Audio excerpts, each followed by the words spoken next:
मेरा 5,000 वीडियो है, हाँ। जिसमें 4,000 वीडियो तो भाजपा सरकार के राज्य में ही जाके मैंने गरीबों के लिए आवाज उठाया। हाँ। कुछ लोग हैं जो देखिए चांदी का चम्मच सोना का चम्मच लेके पैदा होइएगा, हाँ।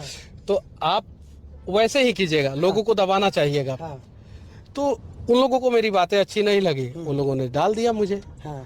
और जेल के अंदर डाल दिया। हाँ।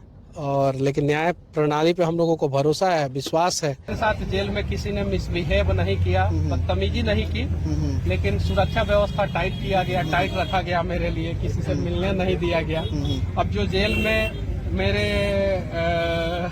लिए टाइट व्यवस्था किए थे उनको भी धन्यवाद, चाहे वो बेऊर हो चाहे वो मदुरई हो। अच्छा, कुछ लोग कह रहे थे कि मनीष कश्यप 2 साल तक बाहर तो आने से रहे, अब 9 महीना में बाहर आ गए हैं, तो कहीं ना कहीं खलबली मच गई है। दुर्योधन को उम्मीद था कि अज्ञातवास के बाद पांडव जो है कभी भी बाहर नहीं आ पाएंगे। कंस को भी उम्मीद था कि उसकी बहन जो है बच्चे को जन्म